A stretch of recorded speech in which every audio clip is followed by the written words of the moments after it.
Hello YouTuber family, કેમ છો? સૌને ગુડ મોર્નિંગ, જય શ્રી કૃષ્ણ, ગણપતિ બાપા મોર્યા. ચલો ભાઈ, તારે સવાર 9 વાગ્યા છે. મારે આજની ગણતરી હતી કે આજે આરતી કરીને જ જાઉં. બધી તૈયારી થઈ ગઈ છે. એક સ્કૂલે ગયો છે, ધની રેડી થઈ ગઈ છે. સોરી, ટ્યુશન ગયો ને. અને ધનવી કે પાપા મને ઓગણવાડીમાં મૂકો આવે, એટલે હજુ વાર છે. અને અત્યારે ટીવીનું રિમોટ ગાયબ થઈ ગયું છે, ખોવાઈ ગયું છે, મળતું નહીં. સવારના મથી રહ્યા છે, સૂતી રહ્યા છે, પણ નથી મળતું. ઘરમાં ક્યાંક ઊંધા હાથે મૂકાણું, સીધા હાથે નહીં, પણ ઊંધા હાથે. હા બેટા. અને આજે વળી મમ્મીના ઘરે ભજન આનંદનો ગરબો ક્યાં જોયું તું?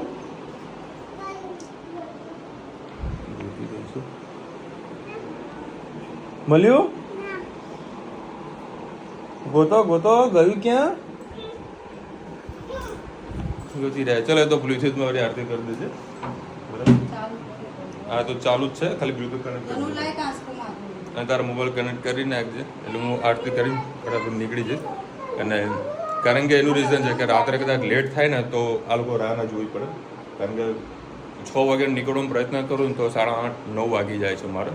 એટલે બધા જે કામ હોય ને પૂરા કરું, કારણ કે પાછું શનિવાર છે, એટલે આજે શનિવારનું કામ થોડુંક વધારે હોય છે. કારીગરો બધા આવતા હોય ઓફિસે, એટલે આજે કામ પતાવે. ડિલિવરી આરતી ફટાફટ કરી દઈએ. ટિફિન પણ રેડી થઈ ગયું છે, પણ રિમોટ મળતું નથી.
બાપાનો થાળ ધરાવી દઈએ. સવારે જમવાનું બની જ ગયું છે. વિશાલ થોડા મોડા જમતા હોય છે, એટલે 10-11 વાગે અમે બાપાને થાળ ધરાવી દઈએ છીએ.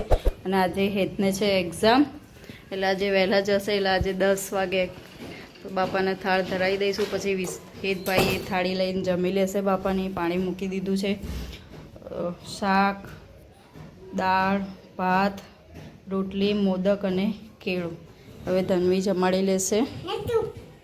હું જમાડું? હા.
સૌથી પહેલા આપણે શું આપ્યું પીવા માટે? તો માને શું કહેવાય?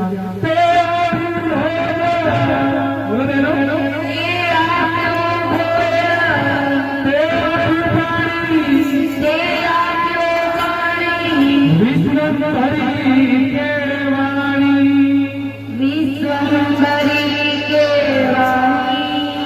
આટલું આપ્યું છતાં માણસ શું છે, ભૂલી જાય, ભૂલ છે માણસ, બરાબર. પણ માં કદી એના બાળકને ભૂલતી નથી. હું ભૂલ્યો તુજને, છતાં તે મને ના વિસાર્યો છે, મને ડેરો તારો નાખ્યો છે.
અમદાવાદમાં આજે આ ઘીકાટા પાસે સરસ ગણપતિ દાદા બિરાજમાન છે.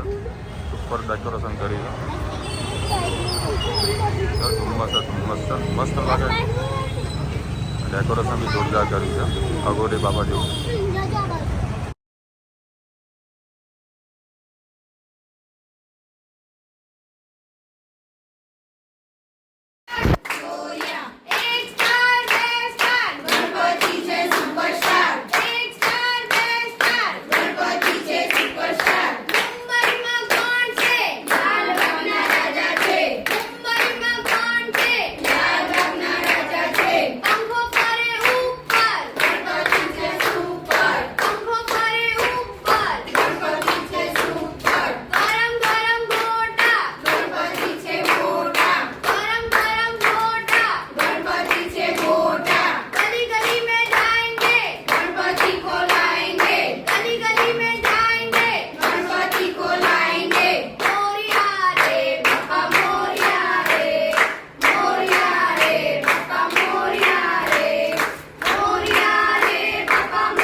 ચલો ભાઈ અત્યારે વળી મારા ધનુબુન અરે લેવા આવ્યો છું.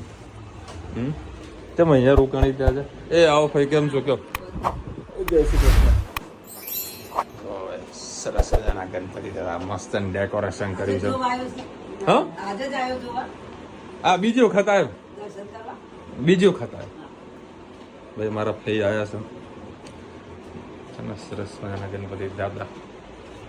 અમે ઘણા બધા કહે કે માસીના ઘરનો એક વિડીયો બનાવો પણ ક્યાંય મેળ પડતો નહીં. હવે કાલે વિસર્જન માટે અહીંયા આવવાનું જ છે. જોકે આપણા ઘરે જ વિસર્જન કરવાના છે. આપણા ઘરે જ કરવાના ને? બધું કન્ફર્મ થઈ ગયું છે. ધનો આવવાનો ઘરે હે ને? ના બધું ફાવે બા હોય, એ લોકો ટેન્શન નહીં. ધનવીને પૂછ્યું, બધું ધનુ તું જમી? મેં કે હા. મેં તું શું બનાવ્યું બાએ? કે ખીચડી બનાવી. મેં મારી છોકરીને તમે ખીચડી ખવડાવી. મમ્મી કે તારી છોકરીએ મને કીધું કે ખીચડી ખાવી છે, એના કારણે બધાને ખીચડી ખાવી પડી. આવી નહીં પડી, અમને મજા આવી. મજા આવી. તમારા છોકરાને થેન્ક યુ તો કહી દે. થેન્ક યુ બેટા. બસ થેન્ક યુ કીધું ભાઈ. Thank you. Bye bye. Bye bye. જય શ્રી કૃષ્ણ. કે મારા ઘરે આવજો કાલે. બે ભાઈઓ, એક ભાઈ તો ગયા ઘરે બરાબર, અને બે ભાઈઓના બેન બેઠા ને. ચલો ભાઈ 10:15 વાગ્યા છે. થઈ ગયા એટલે બધું કમ્પ્લીટ. સરસ સાડી પહેરી છે. હા ટીવી ચાલુ છે.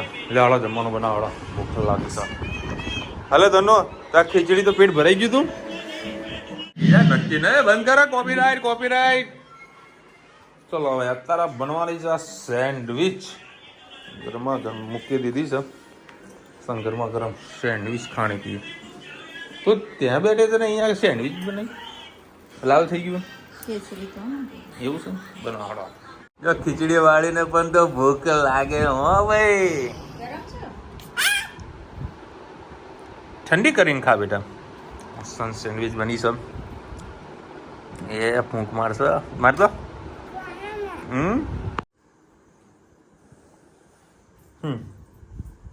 મારો ધનો તો કામ કરાવે. વિકેટ પડી ગઈ. અને પાછો મમ્મીના ઘરે કે તેનો ભાઈબંધ મળે તો એના ભાઈબંધ બીજા જૂના ભાઈબંધને મળવા માટે સાયકલ લઈને રખે હે ને ધનુ. હા ધનુ બધું મને કહી દીધું. જવાનું તો CID છે, બધું ધ્યાન રાખો ને. હમણાં ધનુ લઈને આવતો હતો ને, તો મારે એક દુકાનમાંથી એક વસ્તુ લેવાની હતી. તો ધનુએ કીધું કે પપ્પા મારા માટે કંઈક મળે તો લેતા આવજો. સારું. તો એટલે તમને ખબર હું મંગાવતી હોય એ મેં ના પાડી દીધું. ધનુ અહીંયા તો નથી મળતું. મેં કે કાકા ગોડા છો, રાખતા જ નહીં કોઈ.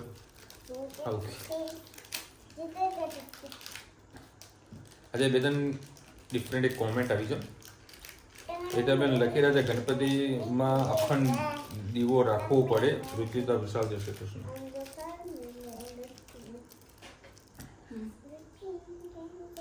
પછી આશીષ ચૌહાણ વાળા બી લખી રહ્યા છે ગણપતિ બાપાને જ્યારે આરતી કરો ત્યારે એમની પાસે એક દીવો અને અગરબત્તી કરવાનું રાખો. જો આનો એક સરસ તમને આન્સર આપી દો. એમાં એક બીજી મને કોમેન્ટ આવેલી છે, વડીલ વગર કોઈ પણ કાર્ય બધું અધૂરું થાય. બરાબર.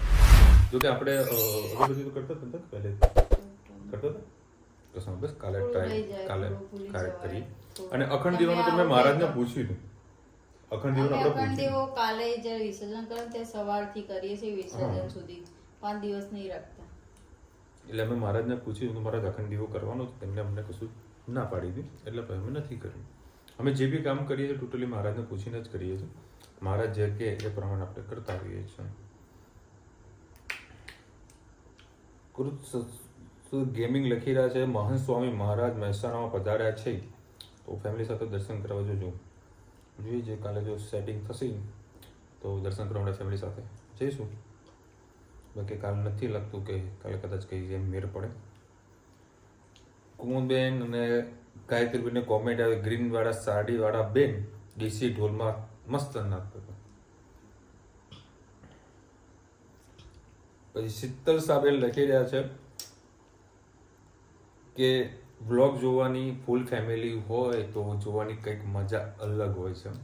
100% બેન, પરંતુ સમય સંજોગોની સાથે જુદા રહેવું પડે જરૂર છે. તમારી પણ એક કોમેન્ટ આવી છે કે વિશાલભાઈ મોટું મકાન રાખેલું હોત તો બધા ફેમિલી સેટ થઈ જાય. પણ કહીએ ને કે ભાવેશને જે મકાન લેવું હતું એ વ્યવસ્થિત મળી ગયું. અને અત્યારે તમને બધાને ખબર જ છે કે ચલો લોન તો થઈ જાય બરાબર, પરંતુ કાળા ધોળાના વ્યવહારો બહુ મોટા પાયે થતા હોય છે રિયલ એસ્ટેટમાં. કે ભાઈ ચલો 80 લાખનું મકાન હોય તો એ લોકો દસ્તાવેજ 20 લાખ ને 30 લાખ રૂપિયા કરે. બીજે ઉપરની અમાઉન્ટ જે કરીએ રોકડામાં આપવાની હોય તે રોકડની સગવડ આપણા જોડે ના હોય. લોનની સગવડ થઈ જાય કે ભાઈ ચલો લોન મૂકીએ તો લોન થઈ જાય. એના કારણે આપણે જે લીધું છે એ પ્રોપર લીધું છે અને સારું એવું મકાન ભાવેશે લીધું છે. મને ગમ્યું કર્યું. બાકી સમય સંજોગા થશે તો 2 જણા સારું એવું મોટું ઘર પણ લેશું અને ભેગા રહીશું. આમાં તો કદી કોઈ મધુકવાળી કોઈ વાત કદી થતી પણ નથી. અને આવતીકાલે હા અમારા મોઢેશ્વર બધા લોકો ચાલતા જવાના છે, ત્યાં હવન છે, અમે દર સાલ જઈએ છીએ દર્શન કરવા માટે બરાબર. પરંતુ આજે રવિવાર અમે જઈ નહીં શકવાના. અને ગણપતિનું જે વિસર્જનનું જે પ્રોગ્રામ છે ભાવેશના ઘરે પહેલાં જે મૂર્તિ પાટલો ખસેડવાનું હોય એ ત્યાં આગળ વિધિ પૂરી થશે. એના પછી એ લોકો ગણપતિ દાદા લઈને આપણા ઘરે આવશે અને આપણા ઘરે વિસર્જન આખું સોસાયટીમાં ફેરવીને પછી આપણે ધામધૂમથી જે દર સાલ આપણે ઘરે કરીએ છીએ એ જ વિસર્જન આપણે એઝ ઇટ ઇઝ આપણા ઘરે કરવાનું છે 2 ભાઈઓના ગણપતિને બરાબર ને. આ રીતનો પ્રોગ્રામ છે. મહેસાણા હો તો ખાસ આવજો. અને કાલે મમ્મીના ઘરે 56 ભોગ ધરાવવાનો છે બરાબર, એટલે અમારા કદાચ બપોરે ત્યાં પણ જવાના છે. ચલો મળીશું નવો વિડીયો સાથે, નવો મોજ મસ્તીની સાથે. ત્યાં સુધી અમને આપણો રજા. જય હિન્દ, ભારત માતા કી જય. અને વિડીયો ગમ્યો તો લાઈક કરો, શેર કરો, સબસ્ક્રાઇબ કરવાનું ભૂલતા નહીં. રાધે રાધે.